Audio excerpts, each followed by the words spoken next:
Now, we discussed the small recap of previous class 11 topics meiosis. Okay, how to behave chromosome in the process of meiosis. Behavior of chromosome during the meiosis. What is meiosis? You already know meiosis. Meiosis is the process of forming two haploid cell. Haploid cell you know already. Okay, the process of forming two haploid cell from a diploid cell. Okay हमने human being में देखा था previous class में, class 11 में हमने meiosis mitosis पढ़ी होगी. Meiosis क्या होती है?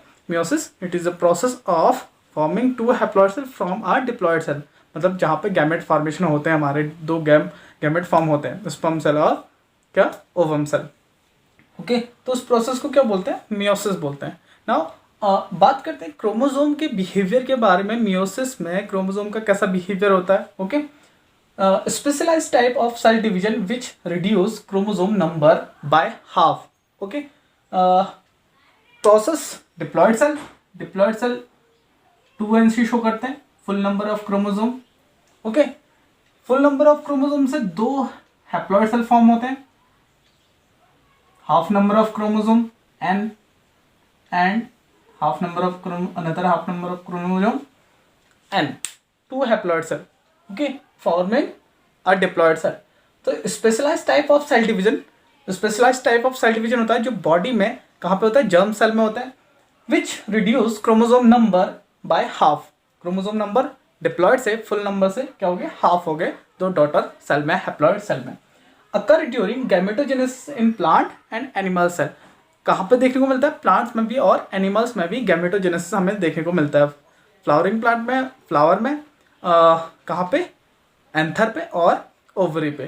क्या एंथर पे क्या फॉर्म होते हैं? Pollen grain. और ओवरी पे ओवम सेल फॉर्म होती है. एनिमल्स में मेल में टेस्टिस एंड फीमेल में ओवरी, ओवम सेल फॉर्म करता है. ओके टू सीक्वेंशियल साइकिल, दो सीक्वेंस होते हैं मियोसिस में. रिकैप कर रहे हैं हम छोटा सा. ओके डिटेल में नहीं जाऊंगा अभी. मियोसिस फर्स्ट में क्या होता है? Reductional division. ये रिडक्शनल डिवीजन हो रहा है meiosis first. Okay two haploid cell are produce from diploid cell. ये मियोसिस फर्स्ट, रिडक्शनल फर्स्ट है. Okay meiosis second equational division. Equational division होता है यहाँ पे डिप्लॉइड सेल से टू डिप्लॉइड सेल फॉर्म होते हैं अनदर एन, शॉर्ट में लिख रहे हैं से यहाँ पे एन. यहाँ से भी दो क्या होते हैं? हैप्लॉइड सेल फॉर्म होते हैं. हैप्लॉइड सेल इक्वेशनल डिवीजन है. जो पेरेंटल सेल है वो हैप्लॉइड है और डॉटर सेल भी क्या हो रहे हैं? हैप्लॉइड फॉर्म हो रहा है. Equational division 4 haploid cell are produce from 2 haploid cell. 2 haploid cell से 4 हैप्लॉइड सेल फॉर्म हो रहे हैं. तो ये एक रिकैप था, क्विक रिकैप था. क्या क्रोमोसोम का बिहेवियर क्या होता है during the meiosis. Now we discuss in complete detail of chromosomal theory of inheritance. Okay किसने दिया था और क्रोमोसोमल थ्योरी क्या है? ओके और ये बाय प्रूफ किसने किया था? ठीक है तो fundamental theory of genetics to identify chromosome as carriers of genetic materials. Fundamental theory है जेनेटिक्स की to identify the chromosome carries. जो क्रोमोसोम होते हैं वो कैरी करते हैं किसको? जेनेटिक मटेरियल को कैरी करते हैं chromosome. Okay term as Boveri Sutton chromosome theory. Boveri और सोटोन ने ये क्रोमोसोमल थ्योरी दी थी, इसी वजह से हम इनको क्या बोलते हैं? बोवेरी और सोटोन क्रोमोसोमल थ्योरी बोलते हैं. ओके बोवेरी और सोटोन ने क्रोमोसोमल थ्योरी प्रपोज की थी. Pairing and separation of a pair of chromosome would lead to the segregation of a pair of Mendelian factor gene they carried. Mendel ने इस law of segregation दिया था, उसी के बेस पे क्रोमोसोमल थ्योरी है. क्या है? Pairing of factors. जो पेयरिंग ऑफ फैक्टर्स थे, जो जीन थे, वो क्या होते हैं? सेग्रीगेट होते हैं. Segregation of a pair of Mendelian factor. Mendelian ने जीन को क्या बोला था? फैक्टर बोला था. उनका क्या होता है? सेग्रीगेशन होते हैं. दे कैरिड. और उन्हीं में क्या होते हैं? कैरेक्टर कैरी होते हैं. ओके उनको कैरी कौन करता है? क्रोमोसोम कैरी करते हैं. ये किसने ये थ्योरी किसने दी थी? सोटोन और बोवेरी ने दी थी. इसको प्रूफ किसने किया था? क्रोमोसोमल थ्योरी ऑफ इनहेरिटेंस को प्रूफ किसने किया था? साइंटिस्ट थे थॉमस मॉर्गन. उन्होंने इस थ्योरी को प्रूफ किया था. एक्सपेरिमेंटल वेरिफिकेशन जिस साइंटिस्ट ने किया था उनका नाम था Thomas Morgan. Thomas Morgan performed experiment with fruit fly. Fruit fly, किस फ्रूट फ्लाई पे? ड्रोसोफिला मेलेनोगैस्टर, ड्रोसोफिला मेलेनोगैस्टर एक फ्रूट फ्लाई होती है। उस पर क्या किया था, एक्सपेरिमेंट करके इस थ्योरी को वेरीफाई किया था कि ये थ्योरी सही है करके, ठीक है। अब थॉमस मॉर्गन के बारे में थोड़ा डिस्कस करते हैं। थॉमस मॉर्गन कौन थे और उन्होंने क्या क्या वर्क किया था?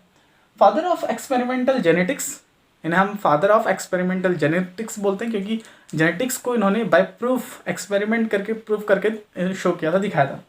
डिस्कवरी ऑफ, इन्होंने क्या क्या चीज़ें डिस्कवर की हैं मॉर्गन ने? Linkage, crossing over, sex linkage, criss cross inheritance, linkage map, gene mutation and etcetera, और भी बहुत कुछ इन्होंने क्या किया है, डिस्कवरी की है। हम अभी इन टर्म्स को हम अभी बाद में डिस्कस करेंगे one by one.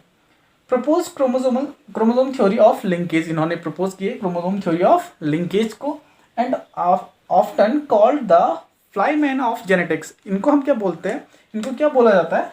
फ्लाईमैन of genetics बोला जाता है, क्योंकि इन्होंने जितने भी एक्सपेरिमेंट अपने किए थे वो फ्रूट फ्लाई ड्रोसोफिला पे एक्सपेरिमेंट किए थे। ओके, इस वजह से इन्हें क्या बोला जाता है? Flyman of genetics. Question is why Morgan choose Drosophila for his experiment? Okay, so Morgan ने ड्रोसोफिला को ही क्यों चूज किया अपने एक्सपेरिमेंट के लिए? उसके कुछ पॉइंट हैं, देखिए। Complete their life cycle in just 2 week, जो ड्रोसोफिला है उसकी जो लाइफ साइकिल है वो कंप्लीट कब हो जाती है? सिर्फ 2 वीक में कंप्लीट हो जाती है। Could be easily grown in laboratory, और हम इसको इजिली ग्रो कहाँ पे करा सकते हैं? लेबोरेटरी में हम इनकी ग्रोथ करा सकते हैं। Easily distinguishable male and female flies, easily होता है, आसान होता है। डिस्टिंग्विशिबल करना मतलब अलग करना, डिफरेंट अलग अलग करना, सेपरेट करना मेल फ्लाई और फीमेल फ्लाई को। ओके, आइडेंटिफाई करना आसान होता है। Large number of contrasting trait, large number of contrasting trait हमें देखने को मिलते हैं। कंट्रास्टिंग ट्रेट मतलब डिफरेंट डिफरेंट काइंड के हमें ट्रेट उसमें देखने को मिलते हैं, जैसे कलर का, आइस कलर का, शेप का। ओके, ये हमें उसमें इजीली देखने को मिल सकते हैं। Large number of flies are produce with one mating, one mating में सिर्फ हमें लार्ज नंबर्स में हमें क्या मिल सकते हैं? ऑफस्प्रिंग प्रोजेनी हमें मिल सकती हैं। And have 4 pair of chromosome, इसमें कितने क्रोमोसोम होते हैं? टोटल 8 क्रोमोसोम होते हैं ड्रोसोफिला में, और पेयर की बात करें तो 4 पेयर क्रोमोसोम होते हैं। ओके, 3 पेयर होते हैं, 3 pair autosome and 1 pair sex chromosome होता है। ओके, अब मॉर्गन के एक्सपेरिमेंट फर्स्ट की बात करते हैं जो उन्होंने ड्रोसोफिला में किया था। Morgan's experiment first with Drosophila. Morgan breed many generation of fruit fly spontaneously, Morgan ने फ्रूट फ्लाई पे कई जनरेशन तक का एक्सपेरिमेंट किया। Okay, Drosophila is normally red eye, जो ड्रोसोफिला होती है उसकी आई का कलर होता है वो नॉर्मली जो होता है वो रेड आई का होता है, but a single white eye male fruit fly was seen in the culture. Experiment continuously experiment करने पे कुछ मेल जो थे वाइट आइज के फ्रूट फ्लाई जो ड्रोसोफिला मेल फ्रूट फ्लाई उसे देखने को मिले थे उस कल्चर पे। ओके, स्पॉन्टेनियसली उसने एक्सपेरिमेंट किया था, मतलब जनरेशन कराई थी ड्रोसोफिला की फ्रूट फ्लाई की। आफ्टर जनरेशन कुछ जनरेशन बाद उसको क्या देखने को मिला?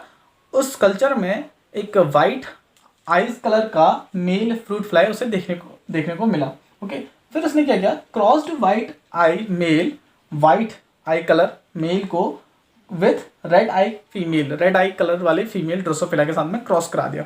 अब यहाँ पे ध्यान देना, रेड आई और वाइट कलर में कौन सा डोमिनेंट होगा, कौन सा इफेक्टिव होगा? वो होगा रेड आई कलर। ओके, तो हम उसको क्या लिखेंगे? डोमिनेंट में क्या लिखेंगे? रेड आई। अब मॉर्गन ने क्या लिया था? फीमेल ली थी रेड आई की जो नॉर्मली होती है। ओके, और जो एक नई हमें देखने को मिली थी वाइट आई कलर मेल जो देखने को मिला उसके साथ में क्रॉस कराया। ठीक है, तो हमने रेड को लिखा आर आर और कैपिटल आर, और वाइट आई मेल को लिखा स्मॉल आर। यहाँ पे ये रिसेसिव है और ये डोमिनेंट है। ओके, रेड कलर जो होता है वो डोमिनेंट होता है। अब वही क्रॉस करेंगे, मेंडल ने मॉर्गन ने क्रॉस किया, गैमेट फॉर्मेशन हुई R R. Okay, small are.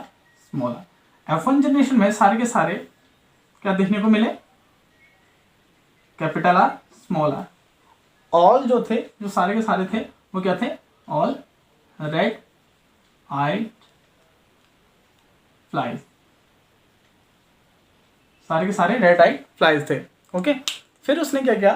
According किसकी तरह? मेंडल्स के लॉ ऑफ डोमिनेंस की तरह उसने क्या किया? इसका आपस में सेल्फ पॉलिनेशन करा दिया कैपिटल आर स्मॉल आर का। ओके, सेल्फ पॉलिनेशन कराया तो यहाँ पे देख लीजिए कैपिटल आर स्मॉल आर का क्रॉस कराया, सेल्फ पॉलिनेशन कराया, क्या होंगे? सबसे पहले गैमेट फॉर्मेशन होंगे, sorry capital R small R, capital R और स्मॉल आर। ठीक है, ये गैमेट फॉर्मेशन हो गया। अब F2 जनरेशन में क्या होगा? हम नेट स्क्वायर मेथड यूज करेंगे। यहाँ पे इन गैमेट को यहाँ पे लिख लेते हैं, इन गैमेट को यहाँ पे लिख लेते हैं, capital R small R, capital R small R. Okay, capital R capital R, capital R small R, capital R small R and small are.